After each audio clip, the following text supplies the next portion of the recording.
Bendiciones, hermanas y hermanos, y bienvenidos una vez más de regreso o bienvenidos por primera vez a su canal Bautistas de Miami.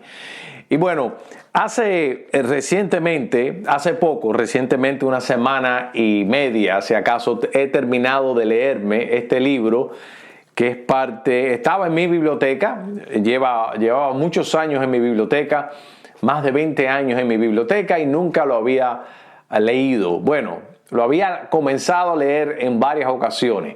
La última vez que lo comencé a leer fue en el 2005. Se trata de este libro de Charles Spurgeon, Discurso a mis estudiantes, o Lecture to my Students, originalmente. Y lo comencé a leer varias veces. La última vez fue en el 2005, porque donde dejé de leerlo, ahí puse unos garabatos, ahí unas notas y puse la fecha.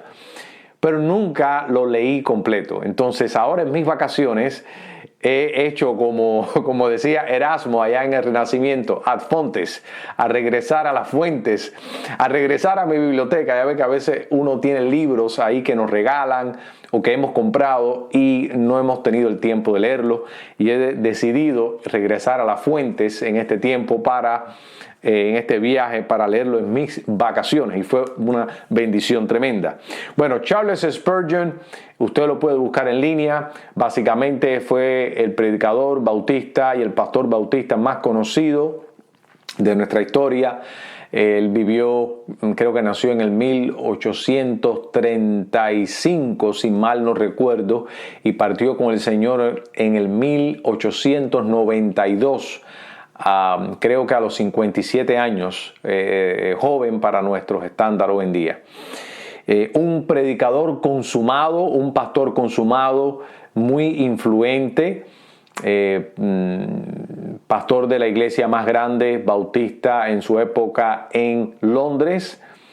En ocasiones predicaba hasta 20,000 personas. En un momento llegó a predicar a 20,000 personas presentes a puro pulmón. No había micrófonos en aquella época.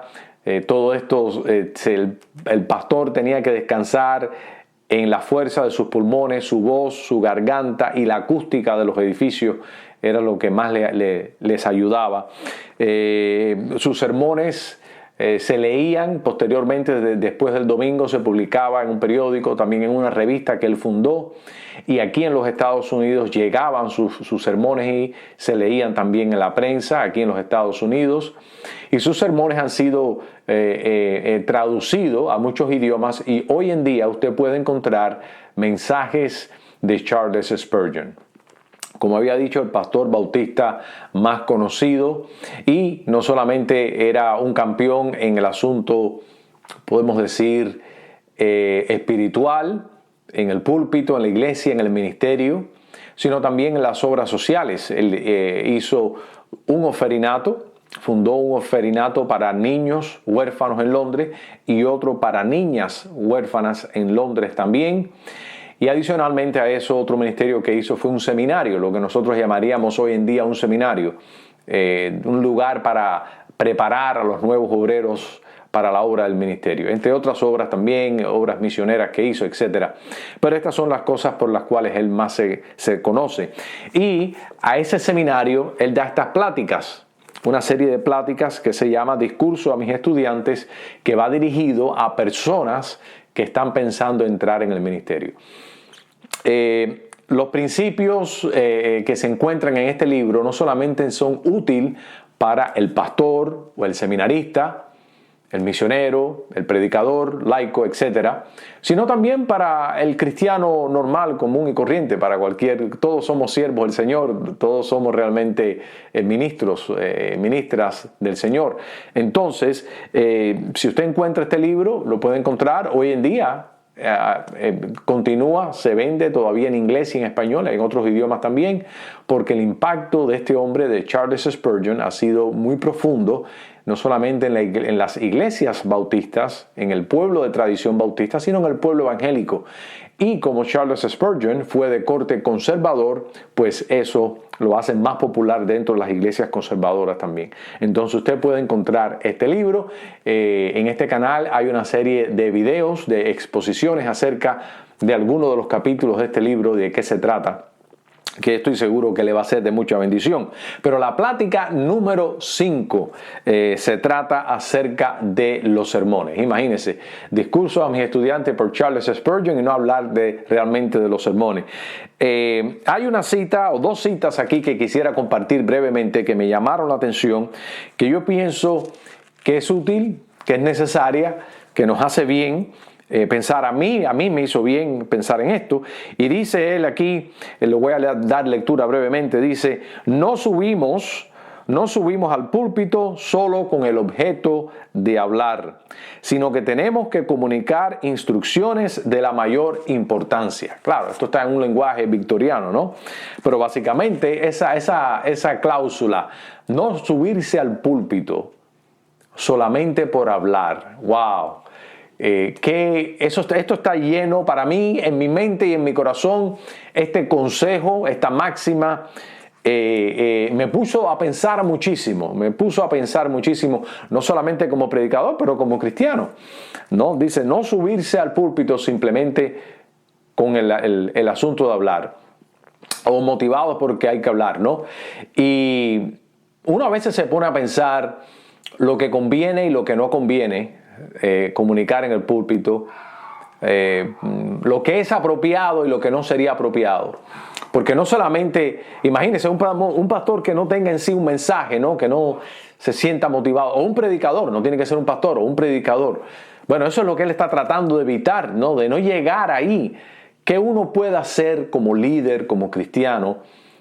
Llegar al púlpito el domingo a la mañana, no porque tiene que predicar algo, sino porque tiene algo que predicar. Hay una diferencia cuando usted predica porque tiene que predicar algo, porque es el domingo, porque está el día o whatever, o lo que fuese, y se espera que usted comparta un mensaje. Usted es el pastor, usted es el predicador, usted es la persona invitada. ¿Qué diferencia que usted predica porque tienes que predicar algo, o que usted predique porque tienes algo que sientes que tiene que predicar? Son dos perspectivas totalmente diferentes. Muchas veces pasa también con este asunto de los chistes, muchas veces, ¿no? Las cosas inapropiadas. No hay nada malo, obviamente, es hasta una figura de lenguaje, ¿no? El asunto de los chistes, las bromas, porque esto son herramientas que el orador usa para cautivar la atención. Un chiste en un momento dado, claro, hay lugar en el púlpito para el humor, claro que sí. Yo pienso que Jesús usaba el humor, ¿no? En muchas de sus enseñanzas. Yo recuerdo una vez un maestro en el seminario que decía que cuando Jesús usó esa frase, no estar mirando la viga, dice, de estar mirando la paja en el ojo de tu hermano cuando tú tienes una viga en el tuyo. Y él hacía ilusión diciendo que eso en el contexto apropiado donde se da la conversación es algo que causa risa, ¿no? Es algo irónico, lo cual es cierto, pero también en el contexto en el cual se habla, pues esas palabras de Jesús pues debe haber causado risa en la gente, ¿no? Porque es algo ridículo. O sea que hay lugar para el humor legítimo en el momento, en la prédica, para otras figuras del lenguaje también. El problema ahí se convierte cuando la prédica en sí pierde su orientación espiritual, su urgencia, y el momento de la predicación se convierte o pudiera convertirse en un lugar de humor solamente, ¿no? Entonces hay que cuidarse muchas veces, uno como predicador, la tentación de mantener a la gente despiertas.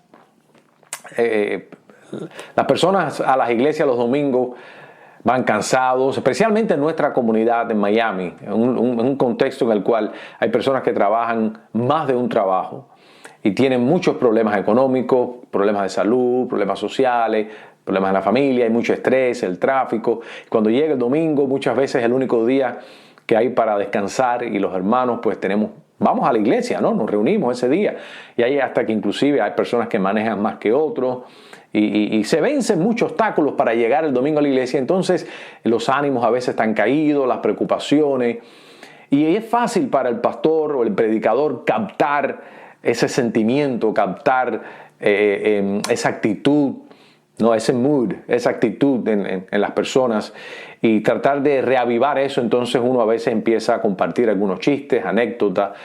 El problema está, como había dicho, cuando uno se queda ahí y la mayoría parte del tiempo no es nada más que chistes y anécdotas y cosas. La gente se está riendo, claro, muchas veces la gente se ríe, ¿no? Porque la gente responde al humor. Pero hay que tomar en cuenta que, como decía él aquí, es un consejo muy, muy sano, ¿no? No subirnos al púlpito solo con el objeto de hablar ni de entretener, ¿no? La hora de la prédica es algo que realmente es algo sagrado. La otra cita que a mí me llamó muchísimo la atención está en la página 124. Y fíjate que él dice textualmente, dice así, dice: hermanos, si no sois teólogos, no sois buenos para nada. Como pastores podéis ser los mejores retóricos y hacer uso de las sentencias más pulidas, pero sin conocimiento del Evangelio y aptitud para enseñarlo, sois como metal que resuena o platillo que retiñe. Y una de las cosas que él viene a decir aquí es que realmente, si no somos teólogos, y wow, qué clase de expectativa, ¿no? Como sube la barra Spurgeon aquí, que los mensajes nuestros sean mensajes de contenido sólido. Ese es otro reto también para el pastor. Ese es otro reto también para el predicador. No, que sea de contenido sólido. Esa es otra tendencia también que uno debe de cuidarse como predicador. Y lo menciona Spurgeon, que predicaba varias veces a la semana. Miles de sermones predicó él en su vida, en diferentes contextos, en diferentes lugares. La tentación de ser light, de ser superficial muchas veces con los sermones. No, eso también hay que cuidar eso. Y eso también tiene mucho que ver cuando el pastor es bivocacional, sobre todas las cosas cuando el pastor, como yo, que soy bivocacional, y entonces a veces quizás uno no tiene el tiempo, porque el pastor es otro miembro más de la iglesia que también tiene su familia, otro miembro del rebaño, tiene su familia, tiene también sus responsabilidades, su trabajo, etcétera, pagar su renta, el mortgage, las mismas responsabilidades. Y entonces la preparación de los mensajes o escoger el tema en el cual se va a predicar el domingo, la mayoría de las personas, pues bueno, normalmente el cristiano va a la iglesia a recibir, lo cual es un error. Pero la mentalidad que abunda es de ir a la iglesia a recibir. Pero el pastor es aquel que va a la iglesia con una responsabilidad de realmente dar. No hay un solo domingo en el año que el pastor vaya a la iglesia solamente a recibir. El pastor siempre tiene que ir dando. Hay domingos que da más que otros. Hay domingos que tiene que oficiar bautismo, oficiar Santa Cena. A veces hay domingos que hay pastores que enseñan escuelas dominical. Hay domingos que hay reuniones extraordinarias en la iglesia, que el pastor también tiene que tener eso en la mente, organizando todas esas ideas. Encima de eso también la prédica sobre todas las cosas. Entonces eso, domingo tras domingo, uno puede descuidarse y traer mensajes simplemente para llenar el blanco ese domingo.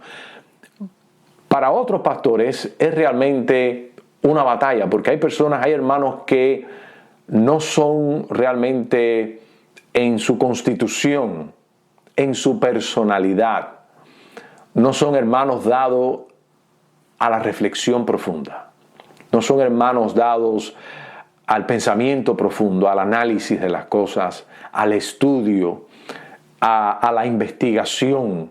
Y esto es algo ya de manera natural, no les viene, no está en ellos. Son felices con pensamientos espirituales, reales, pero que no profundizan mucho. De esa manera ellos se alimentan también y de esa manera alimentan a las personas. Estas son personas fieles, no son personas, son cristianos, son personas fieles, pero su personalidad es así, esa es la manera que son. Entonces, uno de los riesgos que hay, de los retos que hay aquí en la iglesia con este tipo de predicación, es que la predicación se puede convertir siempre en superficial. siempre evitando a veces las controversias, evitando quizás temas difíciles, temas que requieren más trabajo, temas que requieren más estudio, más conocimiento. Entonces, eso realmente le hace un daño a la iglesia. Porque aquí hay un balance también, ¿no? Que hay que mantener un balance. Y esto, mis amados hermanos, es un reto realmente para el pastor y es un reto para la iglesia. Aquí hay dos extremos que hay que evitar, como siempre. Como decía Aristóteles, ¿no? En inglés le llaman the golden mean, ¿no? Como que lo más conveniente o la verdad está en el centro, muchas veces. Bueno, un extremo de predicar mensajes que simplemente sean superficiales, suaves, soft, ¿no? De un contenido muy simple, cosas elementales. Cuando uno está proveyendo siempre este tipo de dieta a las ovejas, a la iglesia, yo me pregunto cuántas personas no están en el mundo hoy en día, precisamente, esto no se aplica a todos, ¿verdad? A todo el que ha salido de nosotros, pero precisamente porque nuestras iglesias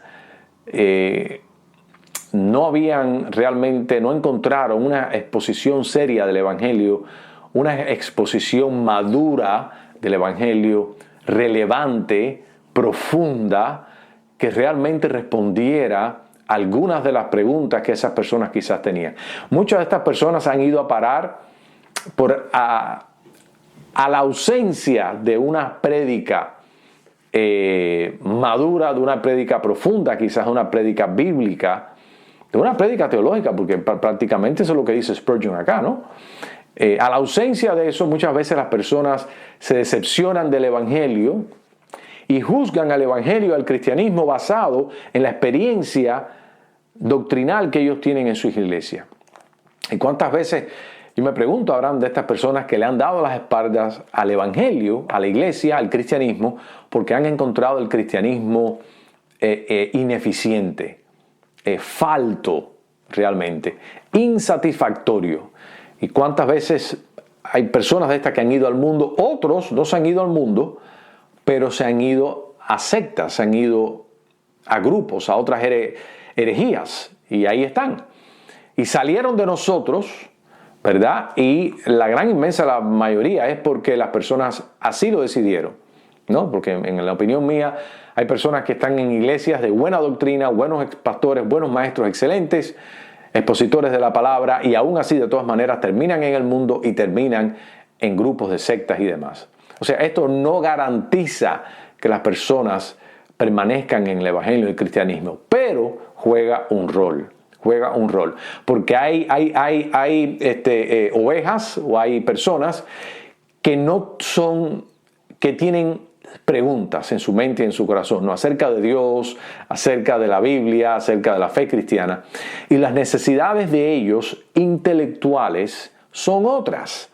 No todos en la iglesia están en el mismo nivel espiritual, en el mismo nivel de madurez, pero tampoco todos estamos en el mismo nivel intelectual. Entonces hay hermanos o hay hermanas que no tienen nada que ver con su educación formal tampoco. Hay personas que se han graduado de universidades, pero su personalidad les hace conformarse y mantenerse alimentados y edificados con enseñanzas y prédicas que son simples. Y son fieles al Señor así, no requieren más allá. Hay otros que no son personas que interesantemente han estudiado mucho, pero tienen una mente inquisitiva y les gusta preguntar y les gusta... De hecho, hay personas que son hasta autodidactas, que ellos mismos enseñan y ellos mismos leen y investigan. Entonces, es necesario para el pastor, para el predicador, tener una dieta de mensajes que tenga un contenido de teología. Él lo dice aquí, si la persona no es útil para entrar en la teología, en el púlpito, pues realmente no sirve como pastor. Y esto no quiere decir el otro extremo, ¿no? Convertir la iglesia en una academia de filosofía, tampoco, porque eso también abunda. O sea, estos son los dos extremos. Pero como pastor, como predicador, él dice aquí claramente que el pastor pues tiene que estar apto para enseñar, y uno de los requisitos es que tenga, que pueda ir a cierta profundidad también, ¿no? Para ser relevante a las personas. Como había dicho, muchas personas se han ido para el mundo, otros se han ido a las sectas también, porque teniendo nosotros las respuestas en la palabra del Señor, hemos escogido no entrar en esos temas. Hay muchas razones por las cuales un pastor quizás prefiere no entrar en esos temas, ¿verdad? En temas controversiales. Quizás por miedo de dividir la iglesia, porque hay personas en la iglesia que tienen una opinión, otros tienen otra acerca de ese tema, y él prefiere no dar el pie para que se creen conflictos doctrinales en la iglesia, pero hay maneras en las cuales uno puede tocar temas profundos, temas sensibles, temas que hay simpatizantes en ambos lados en una congregación sin necesidad de alimentar controversia doctrinal. Pero uno de todas maneras debe de tocar esos temas, ¿no? El otro extremo también, como había mencionado, y él lo menciona aquí en el capítulo, en la plática número 5, es convertir la iglesia realmente en una academia, en una universidad. Convertir la plática, mejor dicho, la prédica, en algo realmente cerebral, en algo realmente escolástico, demasiado intelectual. Esa es otra tendencia, porque también están los pastores y los hermanos, ¿no?, que tienen esa personalidad también de esa mente profunda, esa mente prodigiosa, una mente analítica, una mente que le gusta procesar las cosas, una mente inquisitiva, y han estudiado, muchos son autodidactas, muchos pastores también han podido recibir una educación formal en seminarios, etc. Pero el peligro está muchas veces cuando el pastor en su prédica convierte los mensajes en conferencias de seminario. Yo he estado en varios de estos prédicas. ¿Quién no ha estado? Uno ha estado años en el Evangelio y eventualmente uno tropieza con estos momentos. He estado en mensajes, sentado en iglesias donde la predicación ha sido tan superficial, pero tan superficial que es desesperante. No, realmente, es decepcionante y desesperante. Pero también he estado en el otro extremo, sentado en bancos en iglesias donde he visto hermanos muy preparados, que se ve que se han preparado muchísimo, se prepararon muchísimo para predicar ese día, pero el mensaje es un mensaje demasiado cargado de términos teológicos. Una vez estuve en un mensaje dirigido a unos jóvenes tratando términos del original griego, con gráficas y cosas, y yo miraba a los jóvenes y yo decía, bueno, ¿cómo los jóvenes están recibiendo esto? ¿Cómo los jóvenes están procesando esto? Porque yo, que soy adulto, me cuesta trabajo, ¿no?, seguirlo a él, mantener el interés, y él estaba tan metido en el asunto del original griego en el Nuevo Testamento y con gráficas y con cosas, y yo decía, wow, imagínese usted, esto está bien profundo. Pero bueno, ese es también otro extremo, también, ¿verdad? A personas que tienen problemas todos los días en nuestra comunidad, en nuestras iglesias, a las personas normales, común y corriente, no todo el mundo le interesa saber de dónde salió el Espíritu Santo, si procede del Padre, procede del Hijo, procede de ambos. No todo el mundo le interesa saber, ni necesita saber, ni les llama la atención saber la diferencia entre supralapsario e infralapsario. Tampoco les gustaría o no les llama la atención saber acerca de las diferentes teorías acerca del milenio, premilenialista, amilenialista, postmilenialista. Estos son términos que quizás a los hermanos que son duchos en esta materia sí, pero honestamente la predicación tiene que ser espiritual, pero también tiene que ser práctica. No, tiene que ser práctica. La predicación no tiene que ser pragmática. No tiene que ser que sea lo único que yo pueda usar en mi vida el lunes por la mañana, es lo único que yo predico. No, porque a veces cuando la iglesia trata de ser pragmática de esa manera, caen estos excesos de mensajes que no tienen realmente contenido doctrinal ni teológico, y todo realmente es sobre la vida cristiana, ¿no? Pero también hay espacios para temas profundos sobre la Trinidad, la inspiración, el regreso de Cristo, etcétera, que son temas que también las personas hoy en día más que nunca, porque no es que hay información en cuanto al cristianismo, es que hay desinformación. Entonces el reto para el pastor también es mantener eso en mente, que hay desinformación y uno no puede ignorar los temas teológicos. Tiene que tocarlo de vez en cuando, sin necesariamente convertir la iglesia en una clase de seminario o el púlpito, porque vas a dejar a mucha gente fuera. Y también sin necesidad de ser tan pragmático que dejamos de ser relevantes y las personas pues se van realmente. Y no es que se van, es que simplemente aunque se queden toda una vida, pero no estamos predicando todo el consejo de la palabra de Dios. Bueno, eso es lo que realmente encontramos aquí en el capítulo 5, cómo proteger el asunto de la prédica. Y como les había dicho, no se trata solamente del contenido, ¿no? Del contenido, si es conservadora o no.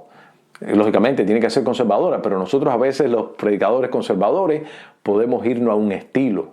Con predicadores conservadores ortodoxos, no ortodoxo en el sentido de la iglesia ortodoxa griega como denominación, no, pero que tengamos una postura conservadora, ok, pero ya una vez que uno tiene eso, también tiene que mirar, porque hay posiciones o doctrinas simples que son conservadoras. Por ejemplo, Dios es amor, es algo sencillo. ¿Quién no entiende eso? ¿Y quién no puede predicar acerca de ese tema y explicar ese tema? Pero realmente es algo sencillo. Pero eso es una doctrina conservadora, que Dios es amor, ¿no? Que Dios no es lo contrario al amor, no, sino que Dios realmente es amor. Entonces, uno puede, como predicador conservador, caer en estos extremos, y esto es precisamente lo que Charles Spurgeon aconseja a los predicadores que no hagamos, sino que demos alimento sólido, pero que no convirtamos la iglesia en algo demasiado seco, porque hay que tener un balance en el medio, hay que ser relevante a las necesidades de las personas, necesidades espirituales, pero necesidades también intelectuales también. Así que Dios les bendiga. Usted puede conseguir este libro, lo puede leer por usted mismo, Discurso a mis estudiantes acerca del sermón. Me gustaría leer sus comentarios. ¿Qué usted cree acerca de este tema, acerca de la prédica, de la predicación del pastor, los chistes, el humor, a veces la política que se incluye, porque hay tantas cosas que se puede uno incluir en el asunto de la prédica, la política, el humor, todas estas cosas, mensajes muy superficiales, mensajes demasiado cargados de información y sin ninguna aplicación realmente para la vida de la persona. Así que Dios te bendiga, me gustaría escuchar sus comentarios. Gracias por tu tiempo. Aquí estamos en Bautista de Miami, nos vemos en la próxima. Bendiciones.